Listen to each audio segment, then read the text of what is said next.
안녕하십니까. 오늘은 4월 27일인가? 4월 27일 맞죠? 예, 맞아요. 4월 27일 월요일이고요. 머리를 파마했는데 아직 꼬불꼬불하네요. 오늘은 4월 27일 월요일입니다. 반갑습니다. 영상을 지난주 금요일에 올렸던 것 같은데, 이제 공교롭게도 오늘 다시 찍게 된 이유는 여러분도 아시는 것처럼 오늘 그 HD 건설기계 통합 법인 출범 이후 첫 실적 발표, 1분기 실적 발표가 있었고요. 어닝 서프라이즈가 나왔습니다. 어닝 서프라이즈가 나왔고, 더 잘 아시겠지만은 얘는 뭐야? 이렇게 하면 난 양보해 줄 수 없지. 너의 갈 길을 가야지. 그 연간 가이던스가 회사가 매출을 9조 좀 안 되게 8조 7천억 정도 잡았고, 영업이익을 4,400억 정도로 잡았는데 1분기에만 영업이익이 미쳤습니다. 그 1,900억 정도 나왔고, 당기순이익 1,740억. 전년 동기로 했을 때는 영익이 거의 88%, 당기순이익이 193%. 그리고 뭐 세부 내용도 제가 콩코를 이제 일하다가 듣느라 거의 못 들었는데, 세부 내역도 볼 필요가 없을 정도로 압도적으로 좋습니다. 일단은 기본적으로 작년 1분기가 어찌 보면은 그 사이클링에서 가장 하단을 차지하고 있었던 걸로 추정이 돼가지고, 하단을 차지하고 있는 걸로 추정이 돼가지고, 사실 사이클의 가장 하단과 상승의 초입을 단순 비교하는 건 조금 의미가 퇴색될 수도 있지만은, 어찌됐건 엄청난 실적이 나왔고, 회사가 개별 법인으로 존속했을 때도 같은 그룹 안에 있기 때문에 시너지가 있을 것이다 라고 계속적으로 강조를 했지만, 실제로 이제 저희 그 건설기계 사이클 자체가 호황기간이라 조금 약간 좀 침체기였기 때문에 이 시너지를 숫자, 영업이익이나 당기순이익의 압도적인 숫자로 어찌 보면은 보여주지 못했었거든요. 근데 여튼 숫자가 나왔습니다. 숫자가 나왔고, 더 고무적인 것은 이게 이제 1분기 때 반짝하고 떨어질 게 아니라 이렇게 점점점 건설기계 업황 자체가 구조적으로 성장하고 발전하는 그 초입 지점이라는 측면에 있어서 지금 가지고 계신 주주님들이 이게 너무 실적이 고점 찍고 이제 떨어질 수밖에 없지 않겠냐라고 생각이야 얼마든지 하실 수 있겠지만은,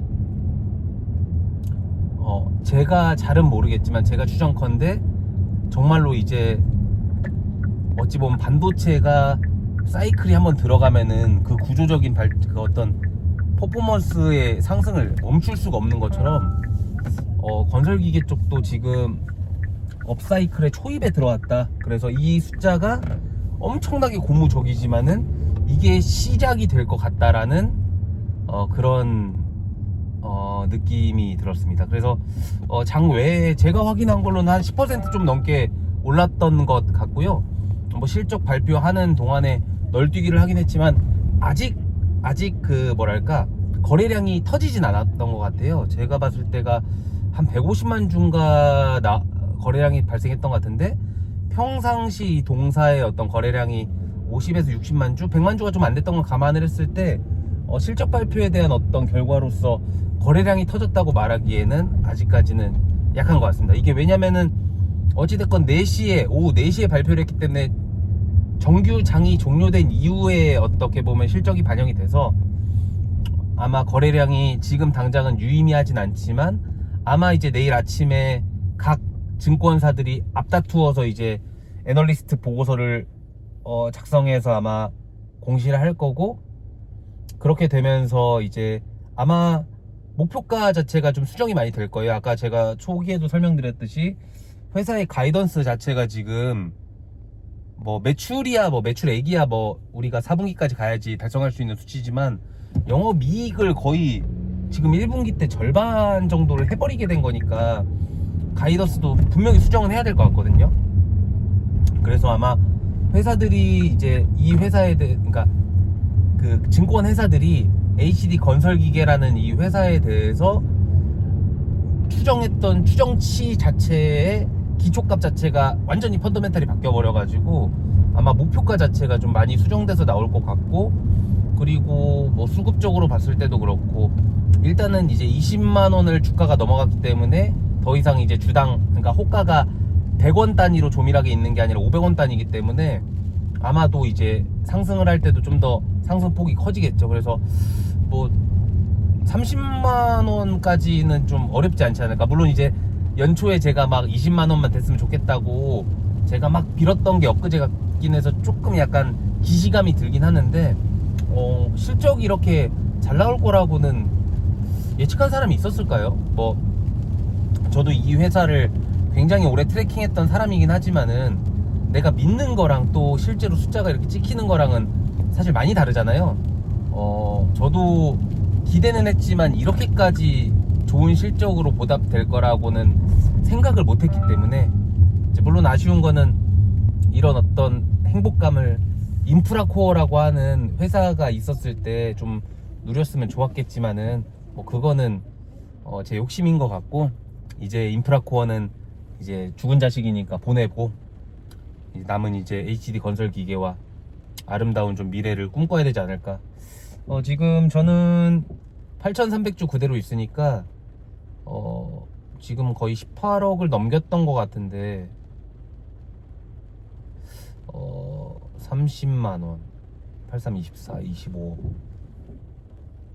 저는 이제 진지하게 좀 어떻게 해야 될지를 고민해야 될 것 같습니다. 이게 대주주 기준이 1% 아니면 50억이거든요 1%는 택도 없고 조단이 막 10조가 달성 가능한 이제 엄청 큰 대형 회사가 돼버렸으니까 주식이 50억이 넘으면은 대주주다.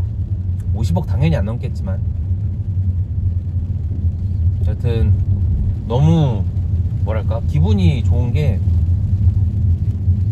제가 주말에 뭐 할 것도 없고 그냥 월 그 평가의 기준으로, 저는 어차피 이거 익절을 하지도 않았으니까, 손절도 안 했고 익절도 안 했으니까 그냥 제가 추매를 조금씩 몇 천씩 했던 거 제외하면은 이 회사의 그 월별 평가액이 제가 이 회사를 갖고 있었던 흥망성쇠였었는데, 제가 원래 키움증권에서 거래하다가 그 의제배당 소득세 관련해 가지고 키움증권 피드백이 좀 너무 별로라서 그때 삼성증권으로 갈아타서 시작된 이후로 제가 2022년 9월인가 10월인가 그때 아마 제가 제 이 HD 건설 기계의 평가액이 1억 8천만 원인가 여튼 최저점을 찍은 이후로 거의 딱 진짜 이제 10배 10배거가 됐는데,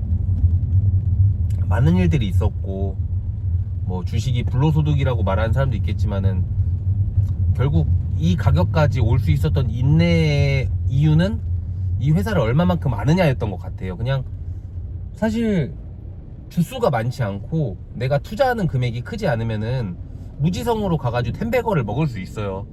내가 투자하는 금액이 10배가 되는 수익을 거둘 수 있는데, 그거는 금액이 크지 않았을 때 이야기고 거의 억 단위 이상을 투자하게 되면은 그때부터는 사람이 고민을 할 수밖에 없거든요.